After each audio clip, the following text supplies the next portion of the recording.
Hey, welcome to In the Den with Dr. Jenn, an open-minded and arousing place to explore sexuality in a holistic manner and start thinking about female sexuality outside the box.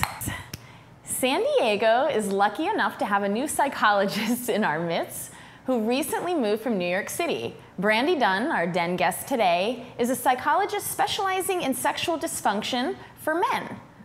Welcome to the Den, Brandy, and welcome to San Diego. Thank you. Glad to be here. I'm a big fan. Thank you. So I know, although you work specifically with men now, your dissertation and research in the past was around female sexual dysfunction. What did you learn in your dissertation process? Right. I originally started out working with women and researching women's sexuality, and I studied low sexual desire in females. And that's the #1 problem that women tend to present in sex therapy. Yeah. And what I kind of discovered there is there are two main components to women's sexuality. There's the emotional side and there's the erotic side. And that women tend to become more aroused by the emotional side. And sometimes don't cultivate that erotic side quite as much as the men tend to. So what I try to do is encourage women to really take responsibility for their own passion in their life, to kind of embrace their own eroticism on their own terms, and not so much for the men, not so much to meet their expectations or to become what men might want, but to do it for themselves. And this way they can develop a little more of an intrinsic motivation, which is a little more sustaining than something external, which is just trying to please him. Absolutely. And just a little bit of a clarification. So the distinction between the emotional, I think we're clear on what that is. Erotic to you, does that mean more of a focus on bodily sensations and pleasure? It can, or it could be, you know, something physical, physical sensation. Right. Some of it is, you know, about their own fantasy life and what turns them on, being able to express that, being able to request it. And some of it is just being comfortable with receiving pleasure also. Okay, gotcha. All right, so then what made you make the shift from that research to the work that you do with men specifically around sexual dysfunction? Well, when I started working in private practice, I just got flooded with calls from men looking for help with their sexual dysfunction. Gotcha. And what I've kind of noticed is that sometimes when women have a sexual dysfunction, they're less likely to seek out treatment. They're a little more indifferent about it, whereas men tend to really seek out treatment. And I get that, because I think there's so much of masculinity and what men learn it means to be a man is so much tied to their virility and ability to perform sexually, hence the popularity of Viagra. Yes.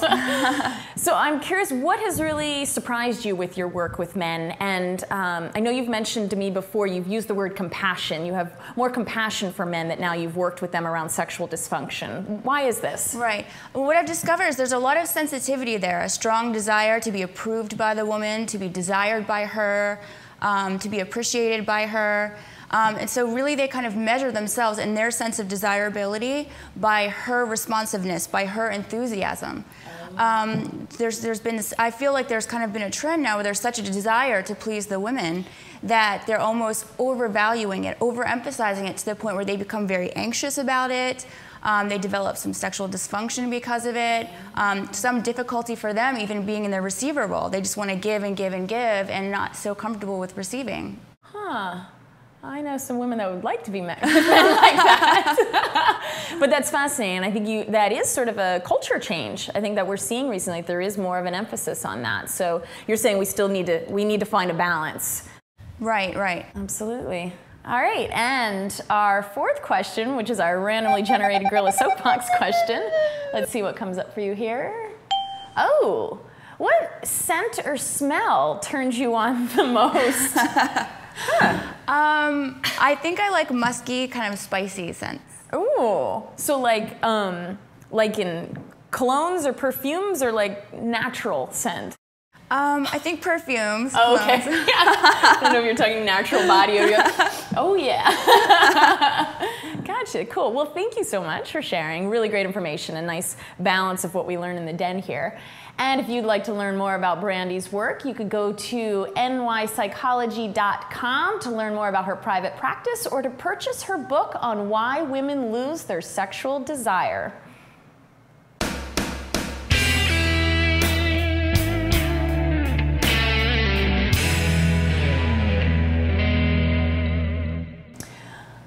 Sexual fun fact number 618.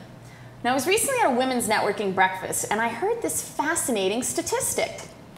According to research at Johns Hopkins, what percentage of people are not willing to change their behavior even when their professional job or relationship depends on it? A, 90%, B, 82%, C, 75%, or D, 63%?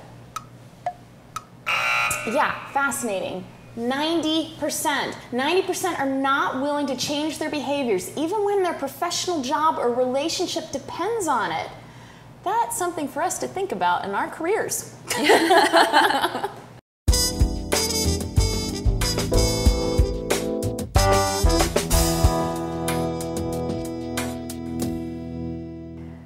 The Den recommend. Do you tend to suffer a lot in relationships or become too attached when dating? Do you lose your light and playfulness? Then check out this book, The Mastery of Love by Don Miguel Ruiz. In this book, the author illuminates the fear-based beliefs and assumptions that tend to undermine love and lead to our suffering and drama in relationships. He uses insightful stories to show us how to heal our emotional wounds, recover the freedom and joy that is our birthright, and restore the spirit of playfulness that's vital to loving relationships. It's a little book, but it is packed with so much valuable material.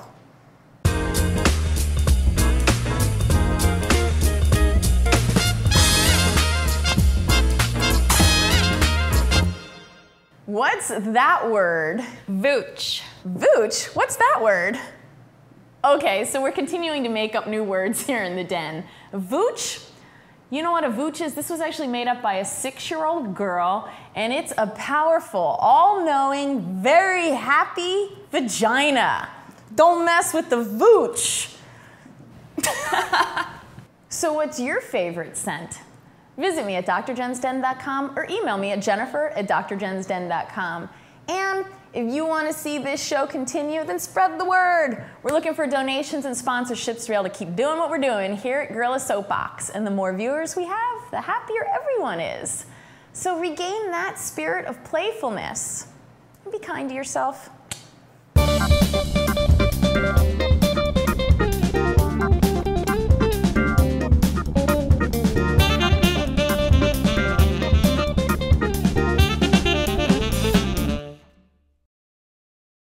The biggest turn on for men is not her physical appearance, it's her enthusiasm. So if she's very excited, very responsive, very erotic, then that's the biggest turn on. Oh, yeah. See? Nice.